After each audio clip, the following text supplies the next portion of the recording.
Les doy a todos la bienvenida a un nuevo podcast de Ganar el Juego. Hoy, como prometimos hace un par de semanas, traemos un invitado, en este caso un licenciado en Kinesiología y Fisioterapia, que es Valentín Fasano, es parte de nuestro staff y hoy está presente para que podamos debatir sobre temas de interés para el público general y para los profesionales sobre la fisioterapia, sobre cómo funciona el sistema de salud y también tener una mirada constructiva de alguien, de un médico y poder, bueno, profundizar en los temas que vayan surgiendo.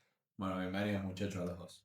Bueno, muchas gracias por el espacio y por la invitación. La verdad que es muy interesante poder desenvolverse en todas estas temáticas que por ahí la gente desconoce, de que cada persona sepa, o sea, empiece a Mira, demandar Ujú. a los profesionales lo Perfecto. que se merecen. lo tengo en mi mente siempre y se lo digo a Lucas bastantes veces. Somos guías, no somos héroes.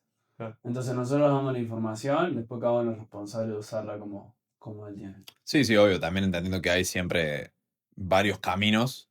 Nosotros marcamos por ahí uno o varias opciones. No significa que sean los únicos, de hecho es muy probable que haya otros correctos, pero yo coincido con vos y para mí una gran misión para mí, para el podcast y para Movement en general es lo que te decía hace un rato fuera de cámara, poder hacer que la gente tenga información para exigirle cada vez más excelencia a los Exacto. profesionales. Y de hecho, un tema que nos trae acá, digamos, a este punto en el que apelamos a la interdisciplina o a la mirada de otros profesionales para debatir sobre ciertos temas, es no quedarnos en el hecho de decir, creo simplemente que tengo razón, sino de realmente poder someterse a la mirada crítica de otro y decir, ah, ok, esto coincide con lo que digo, o esto a lo mejor no tanto, o esto a lo mejor era de otra forma, o lo que sea. Entonces, me parece interesante. Bro, todo tuyo para empezar la guía de este debate. Bien, hoy vamos a hablar, lo traemos a Vale para que también entre en la discusión de cuáles son todas las cosas que a vos, que estás escuchando este podcast, te están frenando en explotar o experimentar o usar todo tu potencial y todo tu rendimiento en la salud, en el bienestar físico y en el entrenamiento. ¿Cuáles son todas esas cosas que pueden estar teniéndote meses o muchas semanas frenado por alguna lesión muy pava o un error que cometiste en un entrenamiento y una molestia que te lleva en el hombro, en el codo, la rodilla, en la cadera, una inestabilidad o qué está pasando? Y cómo abordarlo desde tu perspectiva de alumno o persona que está queriendo entrenar y mejorar su vida en general. Desde tu perspectiva de fisioterapeuta, ¿cuáles son los primeros pasos que una persona debería seguir y cuáles son las cosas que normalmente pasan cuando a una persona se le notifica o se entera que está lesionada y no puede mantener su entrenamiento constante o normal en el tiempo? Bueno, este es un tema bastante amplio, muy interesante. Generalmente lo primero que a cualquier persona, incluso nosotros, siente cuando surgen todas estas temáticas, primero es el miedo, ansiedad, uno se empieza a estresar, a preocuparse por no poder desenvolverse en la vida diaria, no solamente en lo que es entrenamiento y deporte, sino también en actividades de la vida cotidiana. Estar con dolor en tu casa, en el trabajo, en cualquier aspecto, influye muchísimo. Entonces por eso también es muy interesante acompañarlo con otras terapias, no solo entrenamiento, kinesiología, sino también acompañamiento terapéutico, psicología, entre otras. Tal cual. Y creo que una de las grandes eh, problemáticas que hay en el sistema de salud, que es sumamente ineficiente y por eso generalmente las terapias se alargan demasiado. Ujú.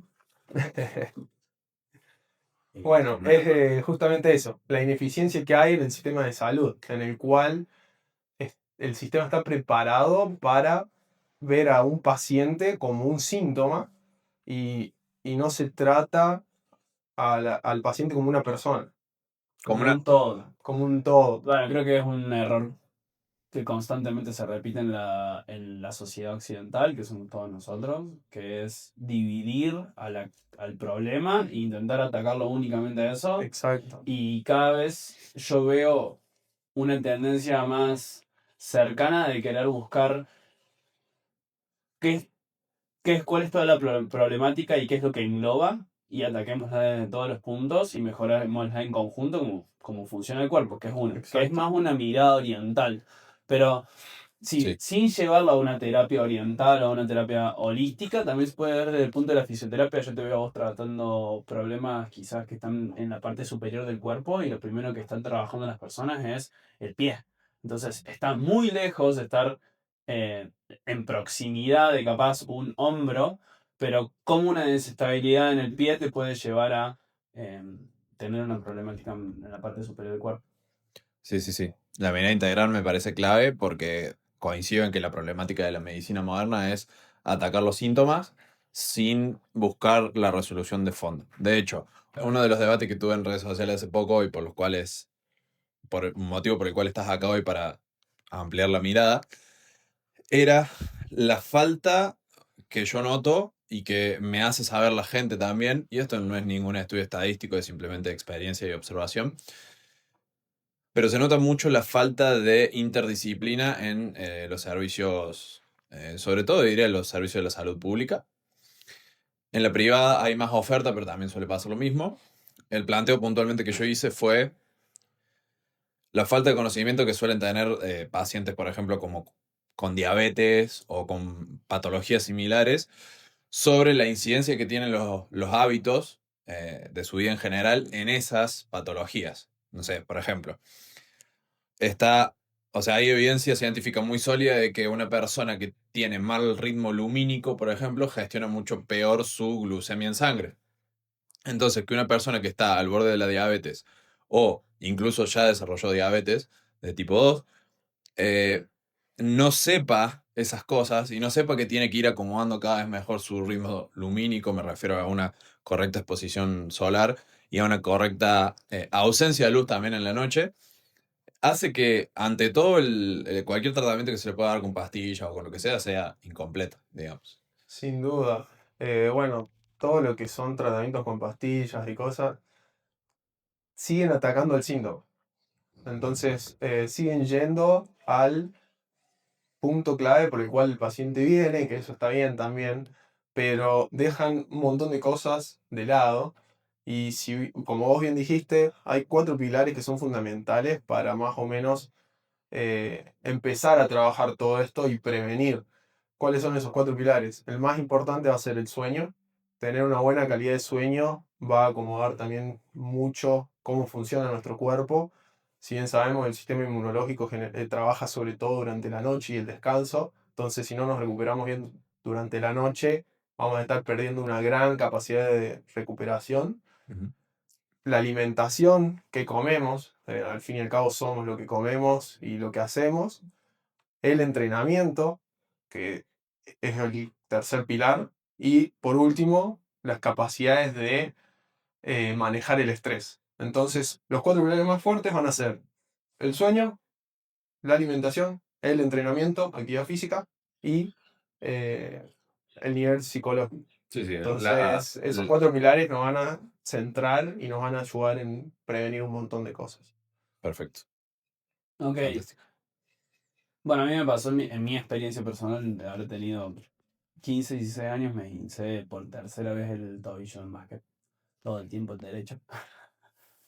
Constelable. Em, y claro, la impronta que se tomó cuando yo tuve la lesión fue la que veo repetidamente en todo en la vida en general ahora, que es hago magneto, desinflamo el tobillo, mínimos movimientos de hecho, mínimos movimientos,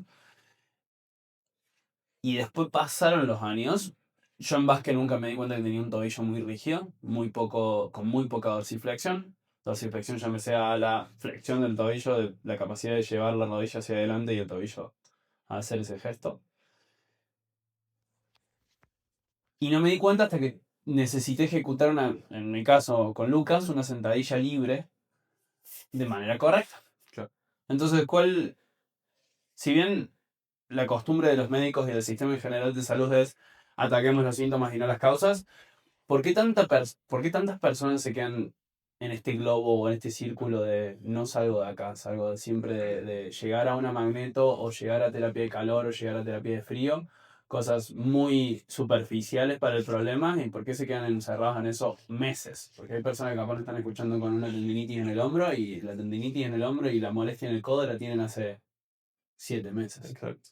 Bueno, esto es un poco más lo que hablaba antes, de que no es culpa puntual, no hay que señalar con un dedo y decir es culpa de los profesionales puntual, porque están arrastrados por este sistema de salud que es sumamente ineficiente, en el cual no tienen el tiempo necesario que se debería brindar a cada persona para entenderla, ver su contexto y de manera personalizada poder abordarla. Ok.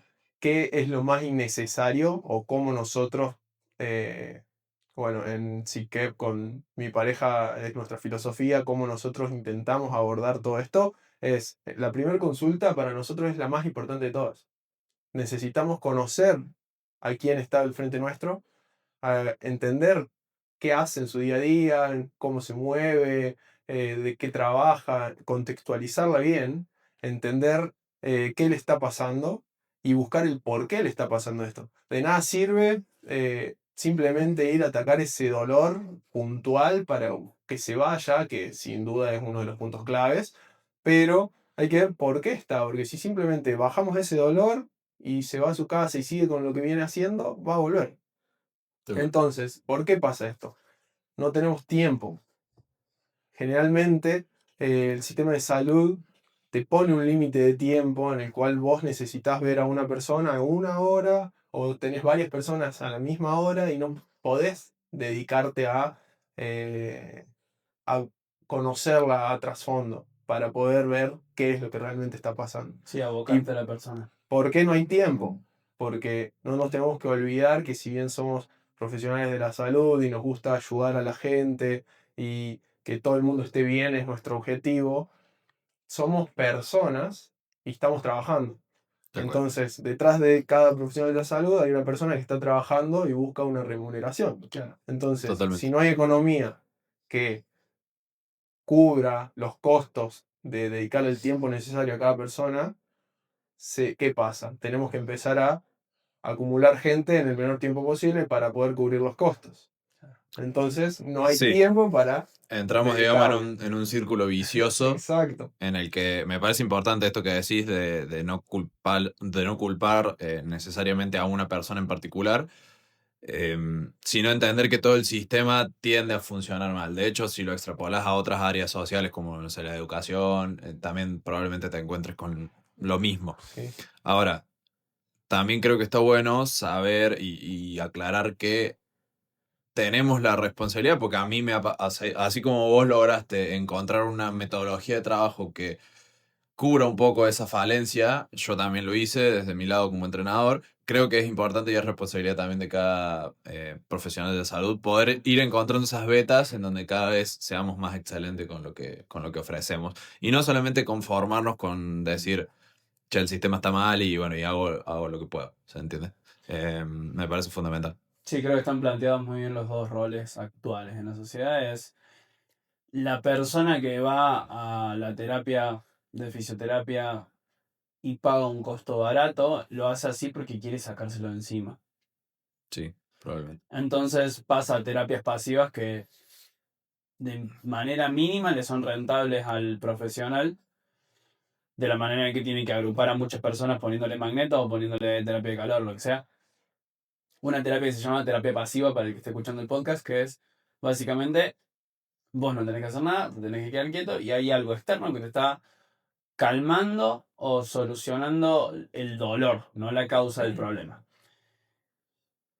Y no paga lo suficiente o no invierte la suficiente energía en que el profesional le enseñe a esa persona cómo transformar el problema desde un punto activo, que es el paciente también tiene que hacer cosas para que eso se solucione. Sí, y ahí hay una cuestión, digamos, porque me parece que tocaste un punto importante que es el hecho de cuánto está dispuesta la gente a invertir en ese tipo de terapias o de entrenamientos en mi caso.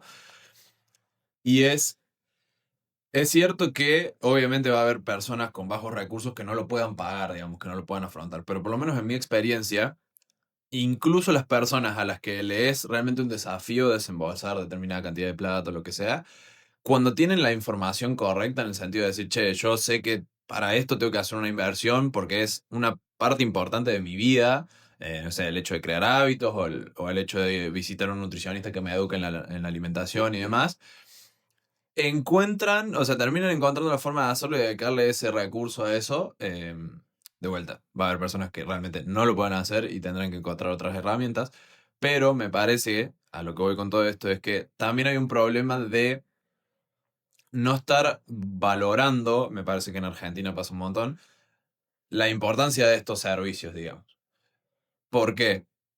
Uno valora, por ejemplo, al fisioterapeuta, al kinesiólogo, cuando ya se rompió la rodilla, te tuvieron que operar y depende de ese profesional que vos vuelvas a caminar, por ejemplo. Pero el kinesiólogo no solo hace eso, el kinesiólogo de hecho te puede ayudar a prevenir esa lesión que tuviste, ¿entendés? Entonces, entender ese valor, lo mismo pasa con el entrenador, lo mismo pasa con el nutricionista. O sea, a ver, un buen nutricionista estamos hablando de que sin exagerar te puede prevenir un infarto a los 60 años. Un entrenador lo mismo. Entonces, si no empezamos a valorarlo desde esa perspectiva, creo que nunca se va a poder lograr que se cobre lo que realmente vale ese trabajo. De hecho, a ver, sin ir más lejos, un programa en el que vos propones una pérdida de porcentaje graso, por ejemplo, por una persona con sobrepeso, lo puedes cobrar X cantidad, pero capaz esa misma persona por una liposucción te paga 100 veces más. Totalmente. La cuestión, la velocidad del resultado, entre muchas cosas. Sí, que no deja de ser la cantidad de energía que la persona tiene que poner para que se consiga el resultado deseado, que es en el programa de pérdida de grasa es pongo la energía no solamente económica del valor del programa, sino también la energía de cada día de ir y cumplir con las cosas que tengo que hacer para mejorar mi porcentaje de grasa. Yendo a los dos puntos o a las dos áreas del bienestar, que es o bien la fisioterapia cuando una persona está lesionada o por lesionarse, o una persona que necesita de un programa de salud para bajar de peso y acomodar sus parámetros vitales. El error que cometen la mayoría de las personas es ser cómodas en cómo lo afrontan. Porque es o no pago lo suficiente para dar un buen tratamiento a la lesión, o no invierto la suficiente energía, porque es mucho más tiempo y esfuerzo que plata en sí, la que demanda un personalizado en un gimnasio. Entonces pecan de voy a la solución más cómoda, voy a un fisioterapeuta que me meta en una cama y puedo estar scrolleando en el celular mientras tengo la magneto en la rodilla. O pago una liposucción, que serán 2 o 3 sesiones. Y me olvido. No tengo idea de cómo funciona.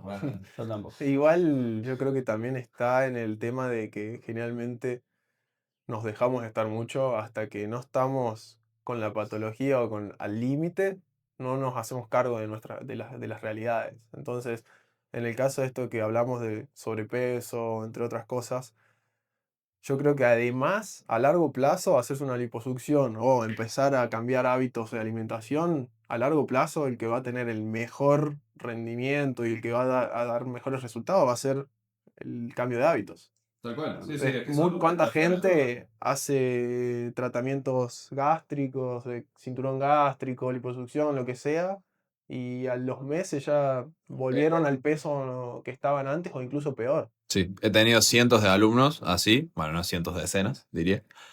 Pero es tal cual, es lo que pasa. Digamos, no, es lo mismo que tomarte un paracetamol cuando tenés una gripe y se te sube la fiebre, digamos. Te va a bajar la fiebre.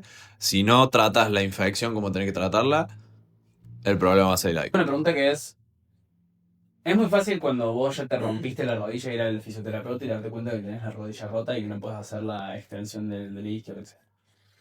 Pero ¿cómo una persona que tiene que prevenir una lesión se puede dar cuenta de que hay ciertos síntomas que le hacen dar cuenta que tengo que ir a un fisioterapeuta a solucionar este rango de movimiento o esta forma de entrenar porque si sigo así me rompo? Mucho depende del profesor que la está entrenando, pero ¿cómo una persona se puede dar cuenta de eso? Bueno, Hay esto millones, pero sí, esto es muy amplio, porque también depende el contexto de cada persona. Siempre va a ser eso, la respuesta siempre va a ser eso, depende del contexto. Si tenemos una persona que es sedentaria, que está siempre sentada, que no se mueve y capaz que no tiene ningún dolor, pero tiene que correr el bondi 2 cuadras y le empieza a doler la rodilla, o al otro día ya tiene dolor de espalda, bueno, el cuerpo la verdad que es sumamente inteligente, es algo increíble y siempre se va a ir adaptando y adaptando y adaptando hasta que llega un punto en el que todas estas compensaciones tienen un límite y empieza a doler un poco acá, un poco allá. Y ahí está muy interesante esto que decían antes de que la importancia de no solamente ir al médico o al kine cuando ya estamos con la rodilla rota, cuando ya nos duele, sino ir a prevenir. Porque también nosotros lo que hacemos son evaluaciones funcionales, donde hacemos todo un historial, vemos cómo te mueves, vemos qué haces y podemos ir detectando posibilidades de lesiones futuras. De acuerdo. Entonces, si yo veo que no tenés una buena estabilidad lumbopélvica, que cuando haces una estocada el tobillo de atrás no tiene estabilidad, y bueno, ya puedo empezar a deducir un montón de cosas eh, que pueden generar posibles lesiones a futuro. De acuerdo. Ahí a mí me... O sea, quiero marcar dos cosas. Primero, lo primero lo voy a decir yo, lo segundo te voy a pedir a vos una respuesta. Creo que es importante que sepamos también que gracias a la cantidad de acceso de información y también a que se fueron refinando cada vez más estas profesiones, tienen que existir ciertos grises de todos lados. Me refiero a un entrenador debería tener unos conocimientos mínimos de los que tiene un kinesiólogo, por ejemplo, un fisioterapeuta, viceversa, y lo mismo con los médicos, lo mismo con los psicólogos, lo mismo con los nutricionistas. No significa que vamos a hacer las veces de o que nos vamos a poner en el rol del otro. Pero a mí, por ejemplo, tener muchos conocimientos de kinesiología me llevó a poder ayudar a personas a lo mejor a transitar más fácil el hecho de el alta de las sesiones de kine al entrenamiento, o sea, esa transición, ese gris en el medio, o mismo decir, che, esto me excede en conocimientos, deberías ir a un kinesiólogo para que te ayude y podamos prevenir esto que estoy detectando como un posible problema futuro. Eso por un lado. Ahora, más allá de que coincido que todo depende del contexto, me gustaría que si podés, digas algunos protocolos bien marcaditos de cómo una persona podría decir, ok, es momento de revisar esto. ¿Por qué te digo esto? Porque en mi experiencia como entrenador me pasa un montón que, supongamos que empieza a entrenar a una persona que no tiene mucha experiencia, hablo de, no sé, 30 o 40 años que nunca hizo nada, es muy posible que esa persona no tenga una conciencia real o una propiocepción real sobre cuándo un dolor es malo, pongámosle, o cuándo un dolor es esperable por el trabajo que estás haciendo. Entonces, ¿qué me pasa un montón? Por ejemplo, che, estoy haciendo un peso muerto, lo estás haciendo bien, estoy viendo que tengas los mínimos cuidados necesarios para que no sea peligroso, pero sienten el lumbar trabajar, me refiero al músculo lumbar trabajar, y dicen, no, me duele la espalda. Y es como que ese miedo los bloquea, incluso cuando yo me doy cuenta que es un dolor bueno en el sentido de es el músculo trabajando, no es que te estás por romper una vértebra, digamos. Entonces, me parece, bueno, ¿qué nos puede decir al respecto? Si existe, digamos, alguna forma de decir, pues, otra cosa que yo hago, por ejemplo, es guiarme mucho por la percepción del dolor de la persona y tampoco tratar o sea, intentar que no se alarmen tanto cuando aparece un dolor. En el sentido de decir, che, hoy entrenando me dolió el hombro, ok, esperemos a ver cómo estás mañana, porque capaz fue un dolor de un mal movimiento simplemente y no pasó nada, o capaz empezamos a notar que el dolor empieza a aumentar y ahí ya prendemos un poco la alarma y decimos, bueno, vamos a revisar qué pasó. ¿Existe una forma de decir, de dar protocolos más precisos en ese sentido o pensás que es muy general? Puntualmente en lo que es entrenamiento, yo creo que también es sumamente importante eh, ir viendo los progresos y las progresiones que va haciendo cada persona en particular. Entonces, si estamos haciendo un ejercicio que no hicimos nunca en nuestras vidas, va a ser muy común que surjan algunas molestias. Podemos estar trabajando zonas que no trabajamos antes y realizando nuevos gestos técnicos que al no conocerlos y no poder hacerlos a la perfección, por así decirlo, van a ir generando algunas molestias. Esto no es un parámetro como para decir no lo hago más, simplemente es seguir mejorando día a día y ver cómo nos vamos sintiendo al día siguiente, a los 2 días. Generalmente cuando el músculo trabaja se producen diferentes procesos que al día siguiente y hasta 2 o 3 días van a generar un poco de molestias. Sobre todo cuando se utilizan cargas altas o se empiezan a hacer nuevos ejercicios. ¿Qué pasa? Si ese proceso de adaptación al ejercicio se mantiene mucho en el tiempo y no logramos corregirlo, puede que esta persona esté haciendo algo a lo que todavía no está preparado.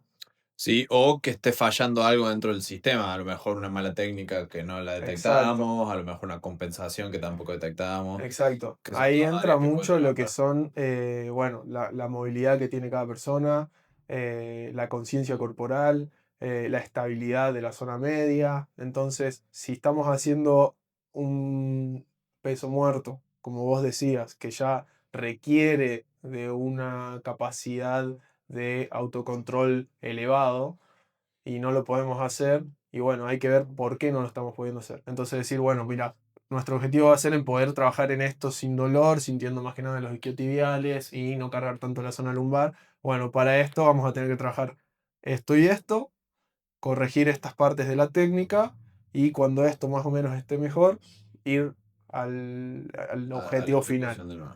Pero a lo que íbamos era que si sentimos algunas molestias, van a ser normales en cualquier momento de empezar una terapia nueva o un ejercicio nuevo y que no hay que Ah, cancelarlo apenas sentimos un poquito de dolor. bien, Eh, para bueno, pasar el limpio entonces.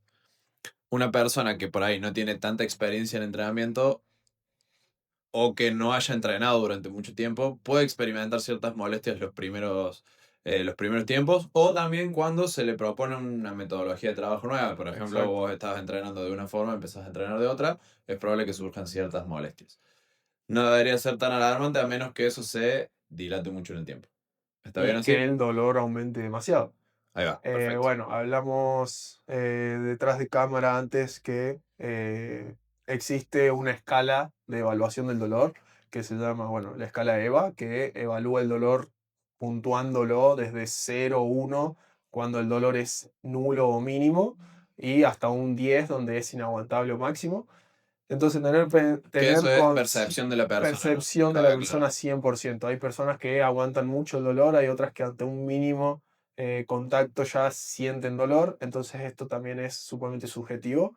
Eh, y eso también está bueno porque cada persona hay que entenderla como un contexto y adaptar a lo que siente cada persona.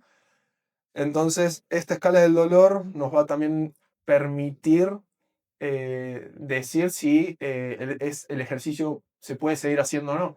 Entonces, si tenemos una escala del dolor que va desde el 0 1 hasta el 3 4, estamos dentro de un rango que no va a ser contraproducente. Si ya sube mucho y bueno, algo está pasando y hay que ver qué es lo que está pasando para corregirlo y poder hacerlo de manera eficiente. Perfecto, perfecto, súper claro. Entonces, una pregunta que me surge en base a esto que decís, ¿puede que las personas que tengan mucha tolerancia al dolor estén obviando dolores que les parecen mínimos pero que están generando inflamación? Bueno, eso también es subjetivo, Ok, pero bueno, una persona que se somete a grandes cargas y a grande estrés va a generar inflamación o algún daño. El tema es que el dolor siempre va a estar. El dolor no es algo malo, es una alarma. Entonces, si vos ese dolor no te detiene, es porque no es como para empezar a decir, che, está pasando algo grave. ok, Si el dolor empieza a hacerte frenar, a no poder progresar, a que no puedas rendir de la forma en la que venías rindiendo, ahí hay que ver qué está pasando. bien. Porque son alarmas del cuerpo. No hay que criminalizar o demonizar el dolor. Tal cual. Eso me parece importante porque a mí como entrenador me pasa mucho que, por ejemplo, si una persona viene entrenando y empieza a sentir algún tipo de dolor, la primera respuesta es, che, no voy a ir a entrenar o no voy a ir más a entrenar porque me duele tal cosa. Y ahí yo distingo dos cosas. Primero, es muy probable que la solución a eso esté en el mismo movimiento y no en el frenar, digamos, en el reposo. Más allá desde donde se encarga, obvio, a lo mejor se soluciona en el entrenamiento, digo, área entrenador, a lo mejor se soluciona en el entrenamiento área kinesiólogo. Y la otra es que me parece también importante que la gente sepa, y es algo que parece una boludez, pero que no se hace. Si vos tenés, por ejemplo, lesionado un hombro, podés ir al gimnasio y entrenar piernas tranquilamente. 100%. Entonces, la respuesta me parece que en muy pocos casos es el reposo absoluto. ¿Qué opinas al respecto de eso? 100%. Sin dejar de decir que hay que contextualizar y que cada persona va a hacer un proceso diferente, en la mayoría de los casos el reposo va a ser contraproducente. Eh, por ejemplo, hay gente, incluso un alumno del gimnasio que tuvo una fractura en el pie y lo he visto entrenar con la bota y me pareció sumamente perfecto y se ha recuperado tanto del pie y sin perder capacidades físicas en un tiempo muy rápido y yo creo que a eso es a lo que hay que apuntar, a que la gente entienda que quedarse quieto va a empeorar mucho las cosas. A veces hay gente que tiene un dolor de espalda y te dicen, no, quédate acostado y encima estar acostado por grandes periodos de tiempo es sumamente contraproducente. Es peor todavía. Sí, muy peor.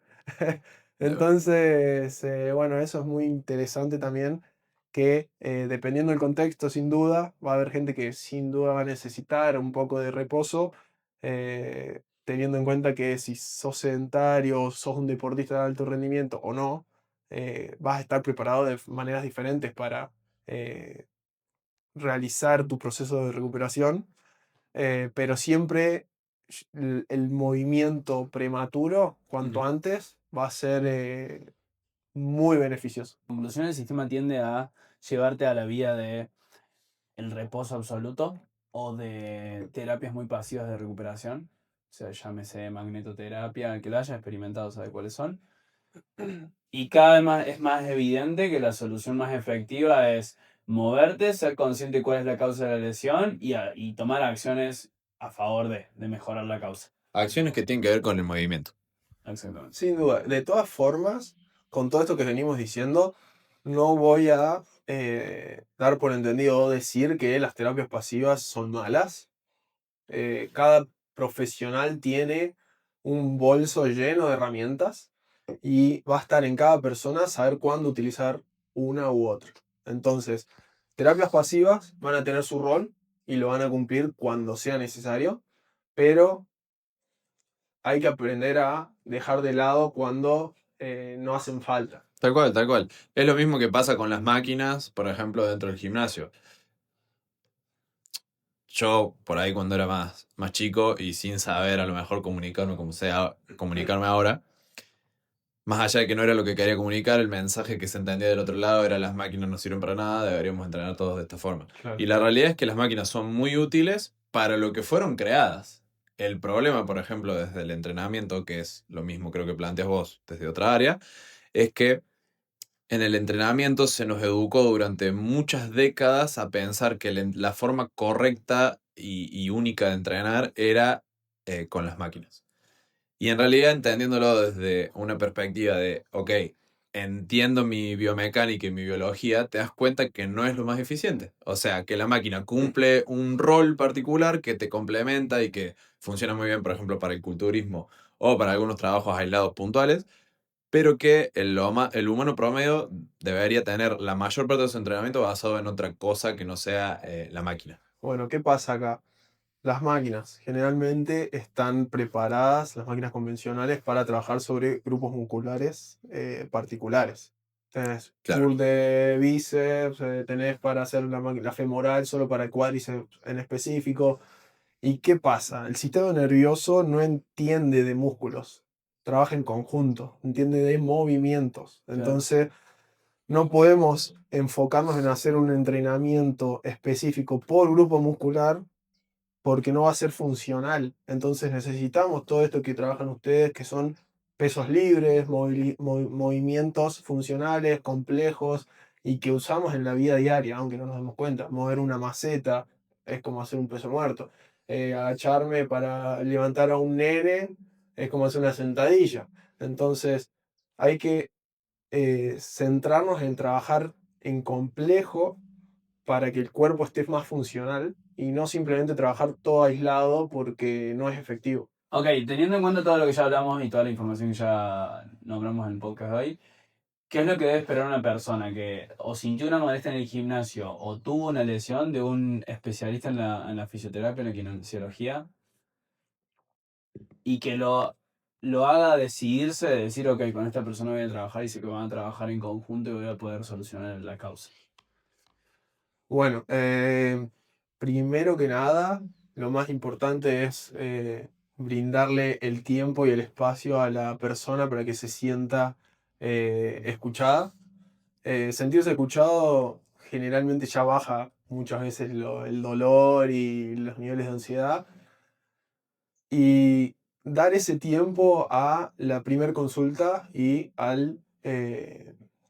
la evaluación de ese paciente. ¿Cómo se realiza un diagnóstico en general en lo que es la kinesiología o cómo debería?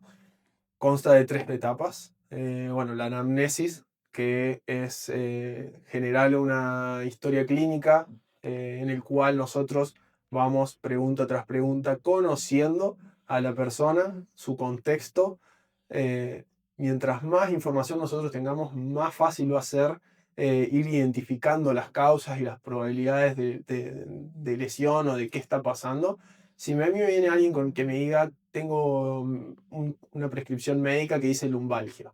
Bueno, la lumbalgia puede ser por millones de causas y seguramente ni siquiera con una evaluación minuciosa vamos a determinar correctamente cuál es la causa. Entonces, yo tengo un abanico de posibilidades enorme, de posibilidades, pregunta tras pregunta que yo puedo ir haciendo durante la sesión para conocer a la persona, me va a ir disminuyendo estas posibilidades. Entonces, mi rol como kinesiólogo va a ser disminuirlo al máximo para centrar y personalizar ese tratamiento en vos, en tu contexto, en tu persona. Entonces, realizamos todo lo que es una buena anamnesis, recolección de datos, una exploración física donde escaneamos cómo estás vos en estático, sin movimiento, algunos desbalances musculares, algunas posiciones, cómo está el pie. Después hacemos una evaluación más funcional, donde vemos cómo te moves. Y con todas estas recolecciones de datos vamos a poder conocerte mejor. Y después también, dependiendo la causa de la consulta, se pueden hacer también evaluaciones específicas para cada patología. Si venís con un dolor de hombro, te vamos a hacer también test específicos para ver Claro. y diferenciar, hacer un diagnóstico diferencial más específico. Pero lo primero de todo va a ser dar ese tiempo para poder conocerte. Y segundo, el otro pilar va a ser educar. Una de las cosas que decimos en las sesiones, en consulta, es que una terapia va a depender en un 20%, un 30% en lo que yo haga, porque yo simplemente te voy a dar mis herramientas y mis conocimientos a vos, y un 70-80% va a depender del paciente. Porque vos venís a consulta 1, 2 horitas a la semana, 3 como mucho, y después vos vas a depender de lo que vos hagas y lo que vos aprendas de mí para cuidarte y recuperarte. De hecho, yo como entrenador lo vivo un montón también porque, primero que es eso, ¿no? Nuestras profesiones creo que comparten que no tenemos todo el poder de resolución nosotros, sino que es dividido con el paciente. 100%. Y la otra es que me pasa mucho que la gente también por ahí, cuando vos le hablas de un entrenamiento personalizado, se imagina que vos tenés que ser, yo siempre hago juegos con esto de que tenés que ser una niñera, tipo estar ahí al lado, tocándolo todo el tiempo y todo. Y la realidad es que, por ejemplo, a mí me pasa, también yo tengo muchos años de experiencia ya, Pero realmente una persona empieza de cero. La primera semana trabajo muy fuerte en corrección, en educación y demás, y ya diría que prácticamente las otras 3, 4 semanas del mes trabaja casi sola la persona. Yo lo único que voy haciendo es correcciones, ajustes, o por ahí surge algo como, no sé, me hizo doler acá, veamos qué pasó, lo que sea. Pero me parece que es importante esa aclaración. Está buenísimo. Sí, no, la educación es una parte muy grande. Entonces yo creo que cuando la gente empieza a entender qué es lo que les está pasando, por qué vamos a hacer para recuperarnos, empiezan a tener un feeling diferente y se empiezan a hacer cargo de lo que tienen que hacer para recuperarse. Entonces yo Exactamente, creo que eso es lo más importante. Qué fuerte eso. creo que una persona que esté lesionada tiene que esperar del profesional que lo evalúe y lo entienda y sepa identificar la causa del problema, pero también desde su parte. Y no solamente en la fisioterapia en el entorno de una lesión, sino también en cualquier otra área de la vida, y por eso nosotros a este podcast le llamamos ganar el juego. Para ganar el juego hay que ser curioso. Y curioso significa aprendo la mayor cantidad de información posible que yo puedo administrar y manejar, la sumo a mi repertorio de herramientas, perfecciono mis herramientas y las uso en mi vida. Porque es como dice Lucas, no es ir una hora de entrenamiento y esperar que todo sea magia y a los 3 meses tenga un abdomen definido, sino también es que hago afuera de esa hora de entrenamiento en mi casa. Y en la fisioterapia es lo mismo. Si bien en esa hora de fisioterapia podés aprender los patrones de movimiento que hacen que tu cuerpo se sane, si Hacer después los vas a tu casa y ejercicios. levantás la maceta o levantás al nene con una extensión de columna como tenés lumbalgia, claramente va a seguir empeorando el síntoma. También el cuerpo debería estar preparado para poder levantar peso sin tener que estar recto, Totalmente. pero para poder hacerlo de forma natural, sin estar siempre pendiente de cómo tengo que estar en posicionado, necesitamos ser más activos y estar más entrenados. Sí, sí, sí. Sí, no es lo mismo que una persona que tiene 10 años de experiencia en entrenamiento levante algo con la espalda doblada a Exacto, una persona que no sabe cómo mover su columna o lo exacto. que sea. Tal cual. Sí, al Perfecto. fin y al cabo es el sedentarismo lo que nos lleva a la decadencia siempre. Siempre. Es movernos, cuanto más nos movamos, siempre vamos a estar mejor. Tal cual. Bien, para cerrar tenemos un jueguito ahí divertido. Eh, Te voy a ir preguntando cosas que normalmente se prescriben a una persona cuando se encuentra con una lesión y va a algún traumatólogo promedio, voy a decir. Y vos me vas a responder si es mito o verdad y qué debería esperar la persona, si debería salir contento de la sesión o no. Bien, si me duele tengo que hacer reposo completo. Bueno, esto es un poco lo que hablábamos antes. Va a depender siempre del contexto y qué es lo que está pasando, pero generalmente el reposo va a ser contraproducente. Bien. Esta es buenísima. Con 10 sesiones de fisioterapia te solucionas. Bueno, eso es una gran problemática del sistema de salud que ha buscado englobar y sistematizar el proceso de recuperación y a cada persona se le brindan 10 sesiones de fisioterapia, por lo que sea. Entonces, salvo que tengas una reconstrucción del ligamento cruzado anterior que ya te dicen, y mirá, 6 meses, 9 meses, etcétera, siempre está la estandarización. la estandarización de que te llegan con 10 sesiones. Entonces, quizás para una persona va a ser poquísimo, quizás para alguien es un montón. Entonces, no deja de ser una falta de personalización del tratamiento. Perfecto. Entonces, hay que buscar evaluar mejor, dedicarle el tiempo necesario y decir, mira, tenemos que trabajar esto, esto y esto, y con 3 sesiones va a ser suficiente y después lo puedes trabajar en tu casa y mantener haciendo lo que yo te enseño, o vamos a tener que trabajar un tiempo más prolongado para solucionar lo que está pasando. Entonces, bueno, no deja de ser un problema del sistema. Súper. Bien, y la última y la tercera es la típica respuesta que te da un profesional de fisioterapia promedio también, que te dice, no, ponete hielo tantos minutos al día por tantos días, o ponete calor en la zona, o andá y te presto la magneto, y llévatela a tu casa y ponétela 2 veces al día, 3 veces al día y ya vas a estar curado de la lesión.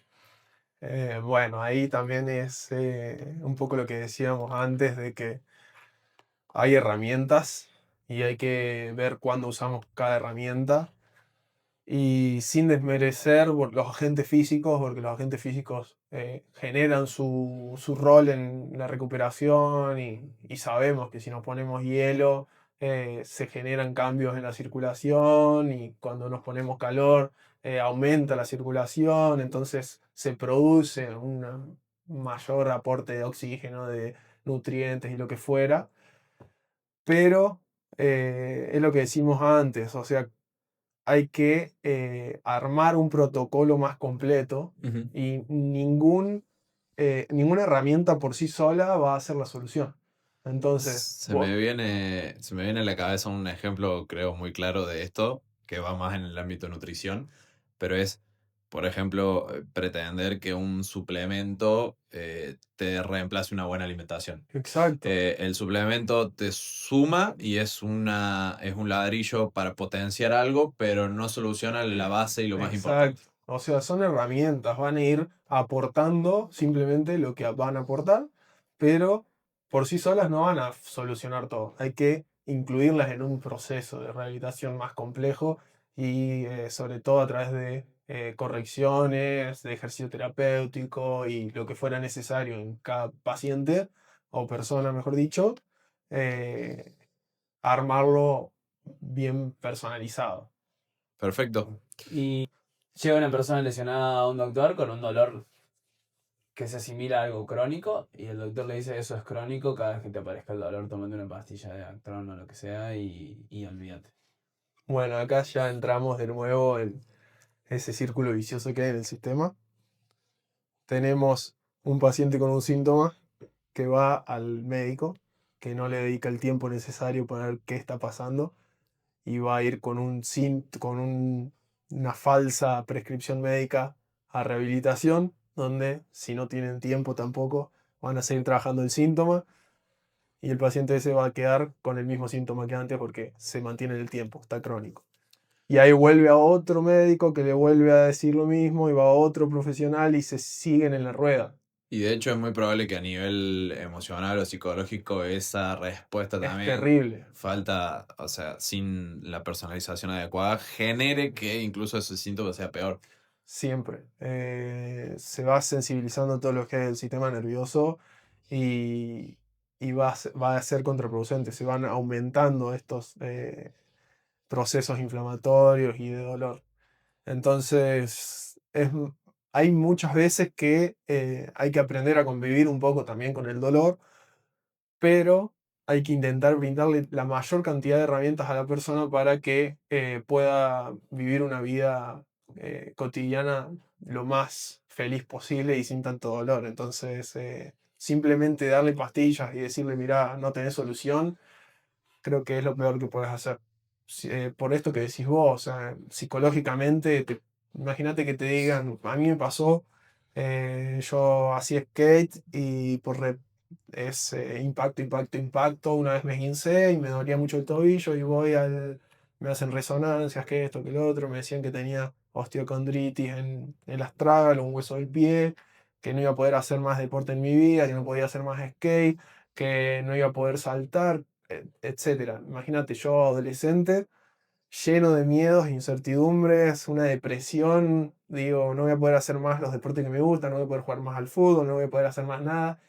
Imagínate, yo después empecé a estudiar y empecé a entender que no era tan así, pero imagínate decirle todas estas atrocidades a alguien que Estamos se hablando cree de tu que palabra, cree que tu palabra es Dios. Entonces, si un traumatólogo, un médico, ya te dice eso a alguien que no tiene la capacidad o no tiene los conocimientos para razonar, se lo va a creer. Y eso es muy, muy contraproducente, muy estamos feo. hablando de que realmente podría llegar a destruir una vida, digamos, Sí, una porque cosa si así. se quedan con eso y no hacen como decís vos, de que hay que ser curiosos y de seguir buscando respuestas y averiguando por medios propios o por seguir buscando en distintos profesionales, te quedas con algo que es malo y puede que haya otras soluciones. Sí, es que psicológicamente, además de que tanto te repitan, esto es crónico y cada vez que haya humedad en el ambiente te va a doler la rodilla, entonces tómate una crema cada vez que Exacto. pase.